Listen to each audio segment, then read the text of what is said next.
The sky was never supposed to burn that way. 1,000 shadows cut across the heavens as the alien fleet descended, sleek warships blotting out the stars, their hulls glowing with a cold, merciless light. To them, Earth was nothing more than another conquest, another world to enslave and strip of resources. They came armed with arrogance, convinced that humanity would kneel as so many before us had. But what they didn't understand, what they could never understand, was that this was no ordinary species they were facing. The invaders expected fear. What they got instead was fire. On the ground, billions watched as the first broadcasts showed alien dreadnoughts hovering over our cities. Some wept, some prayed. But across the world, a defiance sparked like dry tinder in a storm. For humanity, survival was not new. We had survived plagues that nearly wiped us out, wars that scorched continents, disasters that drowned empires, and winters that froze civilizations. Every era had tried to erase us, and every time we came back stronger. The aliens saw fragile creatures. What they found was a Deathworlder spirit forged in pain, sharpened by conflict, and bound together by something they had never faced before: unbreakable unity. As their war horns thundered, our skies erupted with the roar of engines. Fleets of human ships, smaller, weaker, but fierce beyond reason, rose from hidden bases and orbital stations. Their technology was crude compared to the enemy's, but it carried something alien engineers had never factored into their equations: desperation and fury. The first exchange lit the heavens. Alien beams tore through steel, but human weapons struck back with a savagery born of necessity. And when the first alien dreadnought fell, collapsing into a blaze of wreckage over the Atlantic, the message was clear. We would not bow. We would not break. We would fight until the stars themselves bled. For the first time in centuries, humanity stood as one, not divided by nations, not torn by borders, but united by survival. And as the alien commanders watched the resistance unfold, a chill rippled through their ranks. They had not invaded a planet. They had awakened a predator. The first sign was silence. Satellites that had never failed suddenly went dark, their signals snuffed out one by one. Astronomers scrambled to trace the anomaly, but by the time they understood what was happening, it was too late. The skies above Earth filled with shapes not born of human design, colossal warships, each larger than a city, descending with mechanical precision. They moved as if the stars themselves had grown teeth and chosen to devour us.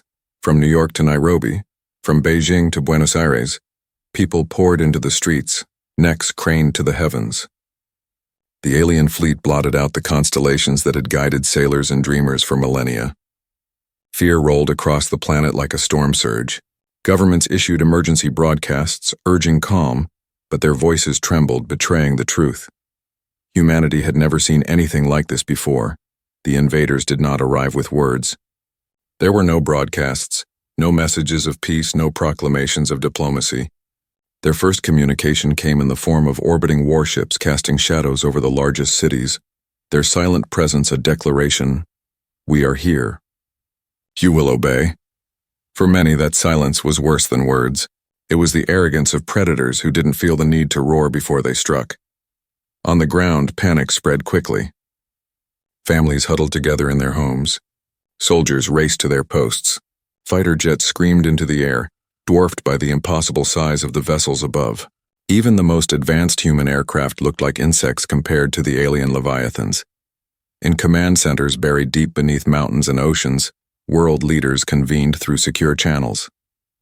For decades, they had fought one another, planned against one another.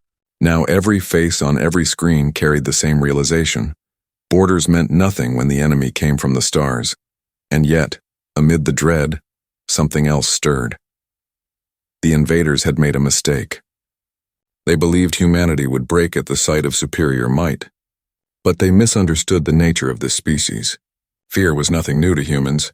For thousands of years we had lived beneath volcanoes, beside oceans that swallowed cities, across lands that froze, burned, and starved us. We had fought predators with nothing but sticks and stones, and later, each other with fire and steel. Fear was our inheritance, but so was defiance. As the alien armada positioned itself across the globe, something remarkable happened. Instead of collapsing into chaos, humanity began to steel itself. Militaries mobilized with speed unseen in modern history. Scientists unlocked desperate projects that had been shelved for being too dangerous or untested. Ordinary people formed militias, stockpiled supplies, and prepared to defend their streets. On live television, a single declaration echoed from the lips of leaders. Soldiers and civilians alike, we will not kneel. Above, the alien fleet remained silent, patient. Their arrogance was palpable. To them, this resistance was a formality, a flicker of flame soon to be extinguished. They had conquered dozens of worlds before. Why would this one be different? But deep within the heart of Earth, humanity was no longer just waiting. They were preparing. Every warship hidden in mountain bases, every experimental weapon in secret labs, every strategy born from centuries of fighting each other, all of it was about to be unleashed. The invaders saw a fragile blue planet. What they didn't see yet was the storm rising within it. The arrival had begun, and so had the war. The night sky lit up with fire. The alien fleet had lingered long enough. With terrifying precision, beams of searing energy lanced down from orbit, striking military installations, communication hubs, and power grids. In an instant, the world was plunged into chaos.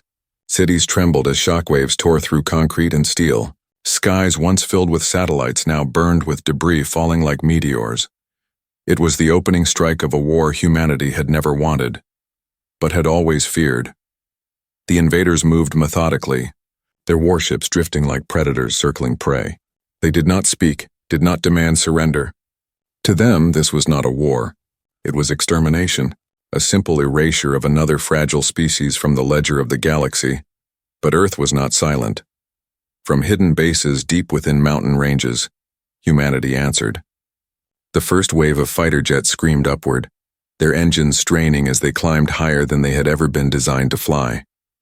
Missiles streaked across the black sky, leaving trails of fire. Orbital defense cannons, prototypes kept secret for decades, roared to life, launching tungsten slugs the size of cars into the void.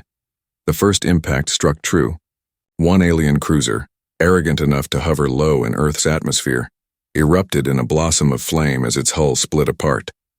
Pieces of molten metal rained into the ocean, and the world saw what had once seemed impossible, an alien warship falling.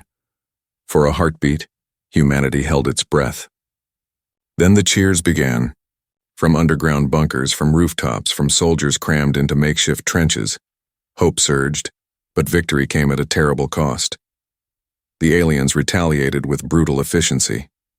Their return fire shredded squadrons of jets in seconds, turning pilots into streaks of fire against the stars. Missile silos were vaporized before a second volley could launch. Naval fleets hiding in the seas were tracked and annihilated, their wreckage boiling the oceans around them. Still, the humans fought. Commanders knew their weapons were outmatched. They knew every strike was a gamble, every launch a sacrifice. But they also knew that every alien ship destroyed, every soldier that bought a few seconds longer mattered. Because this wasn't just about winning battles, it was about showing the enemy something they had never seen before. Defiance in the face of annihilation. As the clash raged on, alien commanders began to take notice. Their reports, once filled with contempt, now carried something else, confusion. This species was not behaving like others they had conquered. They should have been cowering, surrendering, begging for mercy. Instead, they fought with the ferocity of predators backed into a corner. The first clash was not clean. It was not decisive. It was fire and blood, loss and sacrifice. Earth's defenses cracked under the pressure, but they did not break. And with every passing hour, humanity revealed more of its hidden teeth. In space, small human warships, nothing more than steel coffins compared to the alien juggernauts, charged headlong into the fray. Some detonated themselves at point-blank range, sacrificing entire crews to cripple enemy cruisers. Others launched swarms of drones, each armed with explosives, overwhelming alien defenses through sheer numbers. The cost was unbearable. The oceans filled with wreckage, the skies glowed with falling debris, and entire cities burned. Yet through the smoke, through the destruction, a single truth shone clear: humanity would not go quietly. When the first alien dreadnought fell from the sky, torn apart by combined strikes from Earth's united forces, the galaxy itself seemed to tremble. For the first time in their campaign, the invaders realized they were not facing a species to be conquered. They were facing a species that refused to die. The first clash left Earth scarred. Cities smoldered, seas boiled where fleets had been lost, and skies glowed with falling debris. Yet amid the ruin, something remarkable happened. Humanity did not break. The alien fleet had expected submission after their opening strike.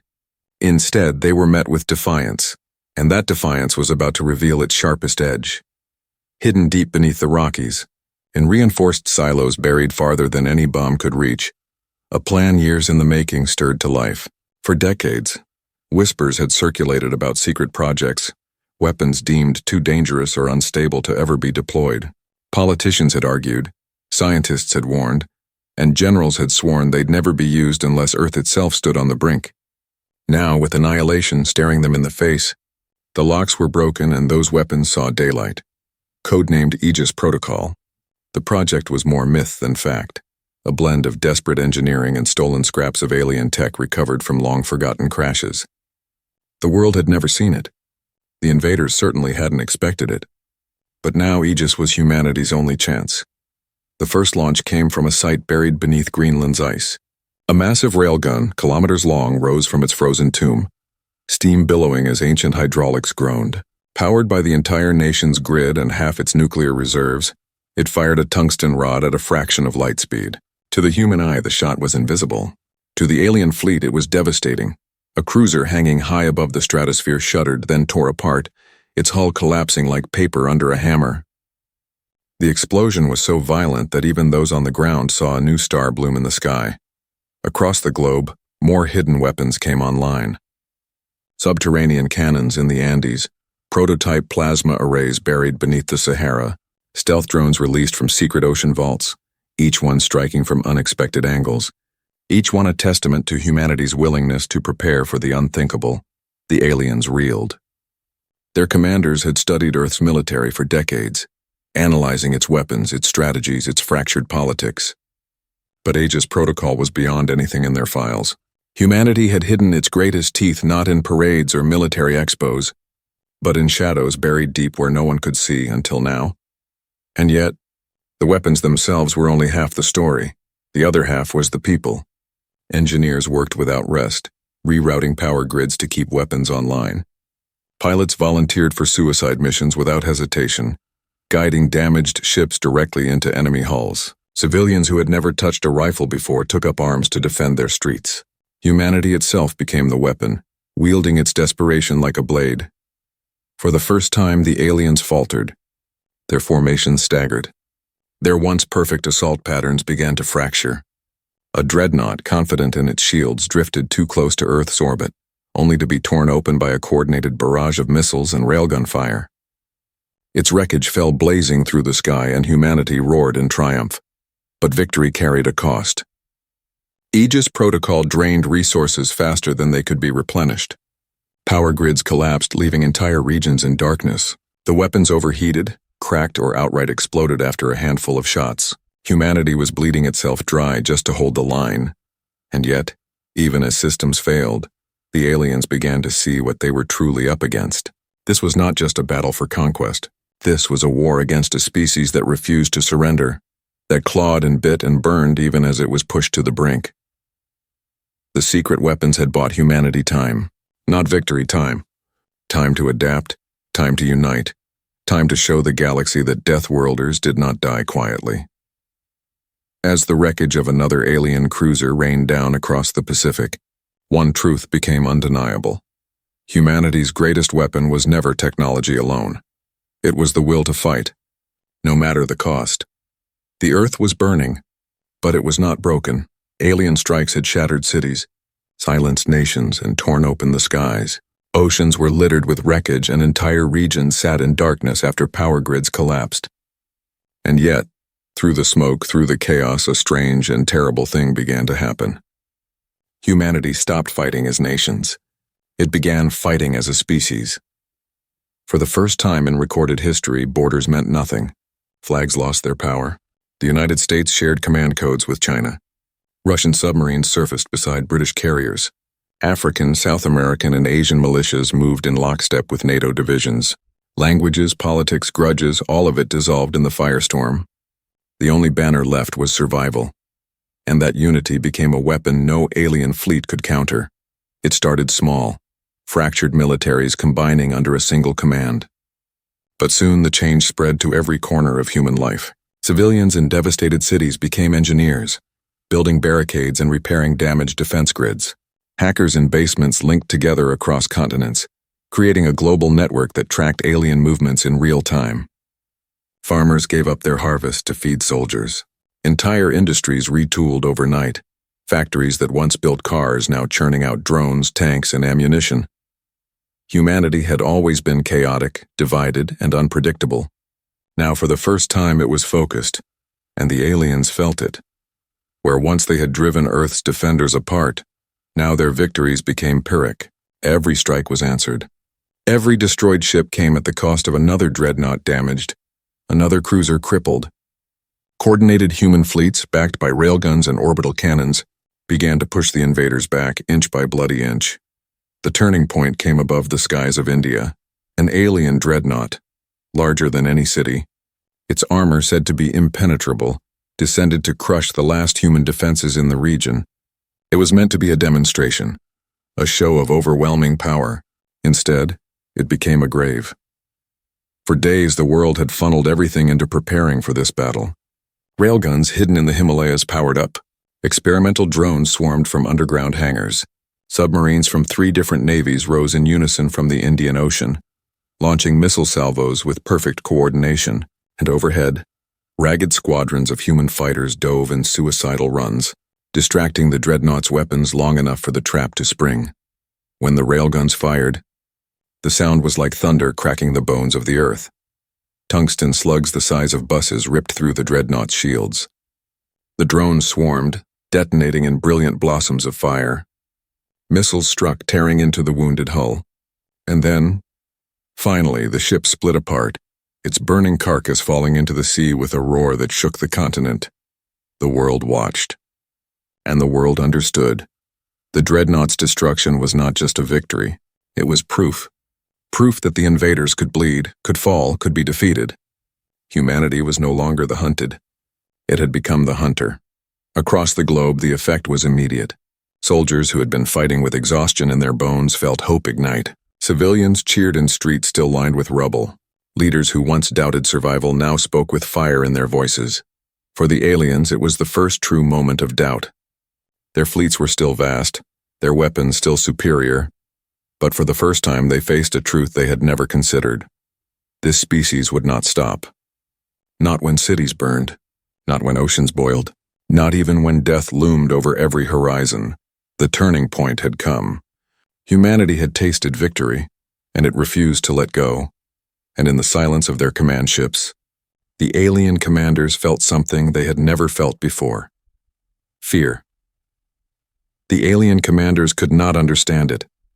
By every calculation, by every precedent in their long history of conquest, humanity should have broken. Their weapons were crude, their ships inferior, their technology laughably outdated. And yet every time a city was destroyed, more soldiers appeared. Every time a fleet was shattered, another rose from the ashes. The harder they struck, the fiercer humanity seemed to fight. At first, the invaders believed it was stubbornness. Then they realized the truth. It was something deeper, something woven into the marrow of this species. Humanity was a child of a death world. The aliens had studied Earth, but their records had never grasped its true cruelty. They saw blue oceans, green forests, and fertile soil. They had not seen the constant wars for survival beneath that beauty.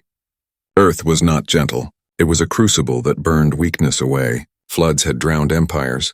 Earthquakes had split cities apart. Ice ages had frozen entire civilizations into extinction. Volcanoes had blotted out the sun, and plagues had wiped out millions in mere months. And yet every time, humanity endured. They endured when predators with fangs and claws hunted their ancestors in the dark. They endured when famine left them starving in caves. They endured when they turned those fangs and claws upon each other, waging wars so brutal that even alien strategists recoiled at the records. Every disaster, every catastrophe, every self-inflicted wound, each one carved humanity into something harder than steel. The very traits the aliens now faced, defiance, ferocity, the refusal to surrender, were not accidents. They were forged by millennia of pain. The soldiers in orbit did not fight for glory. They fought because survival was the only story humanity had ever known. The militias in the ruins of cities did not raise their weapons because they expected to win. They raised them because they had no concept of bowing. Even children in underground bunkers whispered to each other that one day they would take up the fight, and it terrified the invaders, because this was not a temporary surge of resistance. It was instinct. On alien command ships, officers began to whisper words that had never crossed their tongues before. Deathworlders. A term reserved for the rarest and most dangerous species in the galaxy, creatures born from planets so hostile, so relentless, that survival itself created monsters. Deathworlders were not meant to thrive. They were not meant to spread. And yet here humanity stood, not only surviving but fighting back against an empire that had crushed dozens of other civilizations with ease. The Deathworlder spirit was everywhere. It was in the engineer who kept a railgun firing until the overload vaporized him. It was in the pilot who deliberately rammed her crippled fighter into the bridge of a cruiser. It was in the grandmother who picked up a rifle and taught her neighbors how to fight from the rubble of her destroyed home. The aliens realized too late that they had made a fatal miscalculation. Conquering a Deathworlder species was not just difficult, it was impossible. You could burn their cities, poison their skies, even shatter their armies, but you could never kill the spirit that drove them. Humanity had built its entire history on surviving the impossible. Why would this be any different? As battles raged across Earth and the void above, alien commanders began to see the truth reflected in every act of defiance. Humanity was not fighting for territory, not for wealth, not even for vengeance. They were fighting because to be human was to fight, and that made them unstoppable. Victory always comes at a price. For humanity, that price was staggering. The Earth that had once been vibrant and full of life was now scarred beyond recognition. Cities lay in ruins, their towering skylines reduced to twisted skeletons of steel and ash. Oceans churned with wreckage, broken fleets scattered like driftwood across their waves. Forest burned, plains blackened, and skies turned a permanent shade of gray from the endless fires. Billions were gone. Some lost in the first orbital strikes, others in the desperate battles that followed. Entire families vanished in seconds when alien beams leveled neighborhoods. Whole nations were reduced to rubble, their capitals nothing but smoking craters. Even as humanity celebrated its rare victories, grief was everywhere. In underground bunkers, children cried for parents who would never return. Hospitals overflowed, their halls echoing with screams as doctors worked without rest. Food supplies dwindled and clean water grew scarce in bombed-out regions. The survivors bore not just wounds of flesh but scars of the soul, and yet amid the mourning, the fight never stopped. Every loss only hardened the resolve of the living. Soldiers carried photos of fallen comrades into battle, swearing vengeance with every shot they fired. Civilians who had lost everything picked up rifles, declaring they would not let the dead be forgotten. Humanity turned its grief into fuel, burning it into a fire the aliens could never extinguish. But even for the victors, the cost weighed heavily. The secret weapons of Aegis Protocol, those desperate machines pulled from the shadows, were burning themselves out. Railguns cracked under the strain of repeated firings. Plasma arrays melted their own cores. Drones that had taken decades to construct were gone in a matter of weeks. Humanity was winning battles, but bleeding its arsenal dry with every clash. In command centers around the world, leaders stared at maps glowing with red. Alien positions, still vast, still overwhelming. They knew they were fighting on the edge of a knife. One mistake, one falter, and the fragile line could collapse. And then there was the personal toll. Commanders who had once been hardened veterans now wept behind closed doors, their armies reduced to ashes day after day. Soldiers dug mass graves when there was no time for ceremonies. Families huddled together in the dark, whispering lullabies not to comfort their children but to drown out the sounds of bombardment above. The victories were real, but they were not free. Each alien dreadnought that fell cost thousands of human lives. Each cruiser destroyed meant another city sacrificed. It was a ledger written in blood, and humanity paid every line with grim determination. The aliens, too, began to understand this terrible truth. They had thought victory was a matter of superior firepower, of crushing resistance until nothing remained. But humanity did not measure victory that way. For humans, victory was simple. Survive another day, fight another battle, keep the fire burning no matter the cost. And in that way, the cost itself became a weapon. The more they lost, the fiercer they fought. The more they bled, the sharper their claws became. To the aliens, it was madness. To humanity, it was survival. Standing in the ruins of their world, battered, bloodied, and broken, humanity did not see despair. They saw purpose. Every scar was a reminder. Every grave was a promise. Every ruined city whispered the same vow. We are not finished. The cost of victory was unbearable. But surrender would have cost everything, and so humanity paid the price, willingly. At first, the alien empire could not believe it. Their fleets had never been challenged. Their armies had never faltered. They had swept across 100 worlds like a tidal wave, leaving nothing but submission in their wake. Humanity, by all accounts, should have been another name on their long list of conquered species. And yet, battle reports told a story no officer wanted to read. Carriers lost in ambushes, cruisers crippled by improvised railguns, entire platoons annihilated by human militias who fought like demons in the rubble of their own homes. Casualty projections that should have been minimal were now spiraling out of control. The war that was supposed to be a swift extermination had become a grinding, endless nightmare. It was not just the battles themselves that broke the invaders' confidence. It was the way humans fought them. On the plains of Europe, alien walkers advanced with precision, only to be swallowed by a storm of human artillery fire that turned the ground into molten glass. In the ruins of New York, civilians turned skyscrapers into traps, collapsing towers onto entire battalions. In orbit, human pilots hurled crippled fighters into capital ships, detonating their payloads in suicidal bursts of defiance. The aliens began to whisper of Deathworlders with genuine fear. They had underestimated humanity's homeworld, dismissed it as a fertile prize to be plundered. Now they understood. Earth itself was the greatest weapon of all. From its crushing gravity to its chaotic weather, from its endless predators to its resilient ecosystem, everything about this planet had shaped its children into relentless survivors, and now those survivors were turning their fury outward. The shift was undeniable. Where once alien forces pressed forward, now they stalled. Where once they struck with confidence, now hesitation crept into their movements. Commanders who had once mocked humanity now urged caution. And for the first time in living memory, the Empire's fleets began to retreat. It started small, withdrawals from non-essential battlefronts, a consolidation of supply lines. But soon the pattern was clear. The aliens were pulling back. Their generals claimed it was strategy, a regrouping for a decisive strike. But their soldiers knew better. They had seen too many comrades fall to humans who refused to die quietly. They had heard the screams as human shock troops boarded their ships and tore through decks in close-quarters combat. They had watched civilians with nothing but knives and firebombs force retreat from entire districts.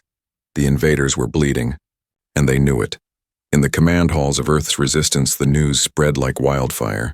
For the first time since the invasion began, humanity dared to hope. The skies were still burning, cities still shattered, but the sight of alien fleets abandoning orbital strongholds lit a fire in human hearts. Radio broadcasts carried the message across continents. They are retreating, and retreat meant one thing: fear. The Empire had always ruled through terror, crushing rebellion before it could spark. But here, terror was turned against them. Every step backward emboldened humanity. Every retreating ship was proof that the impossible was happening. For the first time, the hunters knew what it meant to be hunted. Still, humanity was cautious. No one celebrated too loudly. Every commander knew the war was not won, not yet. The Empire was vast, its resources endless. But cracks had appeared in the facade of invincibility. And once cracks form, even the mightiest walls can crumble. Above the smoking ruins of Earth as alien fleets limped away into the void, a single truth rang clear in every survivor's mind. The invaders had come to conquer. Now they fled in fear, and humanity was just getting started. The war did not end in a single decisive battle. It ended in 1,000 small ones, each fought in crumbling streets and shattered skies and orbiting husks of metal drifting silently through space. Humanity's victory was not marked by a triumphant cheer, but by a long, Exhausted silence as the last of the alien fleets vanished beyond the stars. The invaders had retreated, not because they lacked numbers or weapons, but because they had finally understood the truth. They could not break humanity. For the first time in recorded galactic history, the Empire had been forced to abandon a conquest. Their fleets limped home in disgrace, carrying with them whispers of Deathworlders, a species that had turned its shattered world into a weapon and refused to die. On Earth, survivors emerged from bunkers, blinking against the light of a ruined sky. The planet was scarred, its cities broken, but its people stood tall. They had endured. And in endurance, they had triumphed. The rebuilding began almost immediately. Engineers salvaged alien wreckage, reverse engineering weapons once thought beyond human understanding. Factories that had once produced civilian goods were repurposed into shipyards, churning out new vessels forged from the lessons of war. Where once Earth had been a single vulnerable world, it now looked to the stars with hardened resolve. But the most profound change was not in technology or infrastructure, it was in spirit. Humanity had seen its darkest hour, and in surviving it discovered its greatest strength. Nations that had once bickered and fought now stood united. Their differences burned away in the crucible of shared survival. Flags that had once divided them were stitched together into banners of a single cause. Never again would Earth be caught unprepared. Across the galaxy, the message spread like wildfire. Alien species who had long suffered under the Empire's heel heard the stories of human militias turning rubble into fortresses, of suicide runs that destroyed dreadnoughts, of children who grew up in bunkers learning that resistance was not just possible, but inevitable. To the oppressed, humanity became a symbol. To the rulers, a nightmare. The Empire, humiliated and weakened, tried to downplay the loss. Official broadcasts called it a strategic withdrawal, a temporary setback in a minor sector. But no propaganda could erase the truth whispered in every corner of space. The Deathworlders fought the Empire, and survived. And survival in this galaxy was victory enough. In the years that followed, Earth did not hide behind its wounds. It rebuilt stronger, fiercer, more determined. Its fleets ventured outward not to conquer but to warn. We are not prey. We are not fragile. We are humanity. Allies began to emerge. Worlds once too terrified to resist now found courage in the shadow of Earth's defiance. Some offered aid, others sought protection, and a few even pledged themselves to humanity's cause outright. What had begun as one planet's desperate fight for survival became a spark that threatened to ignite the galaxy itself.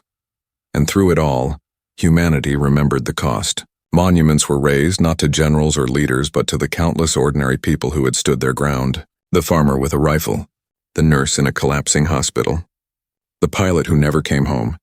Humanity's ascension was not built on glory. It was built on sacrifice. In the silence of space where once alien fleets had roared in dominance, now human ships patrolled. No longer prey, no longer victims, humanity carried a message written in fire and blood. We are the children of a death world. We endured when we should have perished. We fought when others would have surrendered. We rose when the galaxy expected us to fall, and now, humanity would never be overlooked again. The story of humanity's stand against the invaders is more than just a tale of survival. It's a warning, a promise, and a declaration to the galaxy itself. We were never meant to win. By every calculation, humanity should have been erased in fire and silence. But instead we endured. We proved that when you strike at us, you awaken something ancient, something primal, the Deathworlder spirit. That spirit carried us through the ruins, through the screams, through the unbearable cost of victory. It fueled every desperate stand, every improvised weapon, every act of sacrifice that turned the tide of war. And in the end, it was not advanced technology or overwhelming numbers that saved us. It was the unbreakable will to fight, to claw our way back from the brink no matter the cost. The invaders thought they could terrify us into submission. Instead, they learned the truth. You cannot frighten a species that has lived with death since the moment it learned to walk. They came to conquer us, but they left in fear. And now the galaxy knows our name. If this story of defiance, sacrifice, and triumph lit a fire in you, don't let it end here. Share it, spread it, carry the message further, because the strength of humanity doesn't come from one battle or one hero. It comes from all of us, standing together, refusing to bow. So ask yourself, What does it mean to be human? It means to endure, to fight, to rise, and now it means one thing more, to be feared.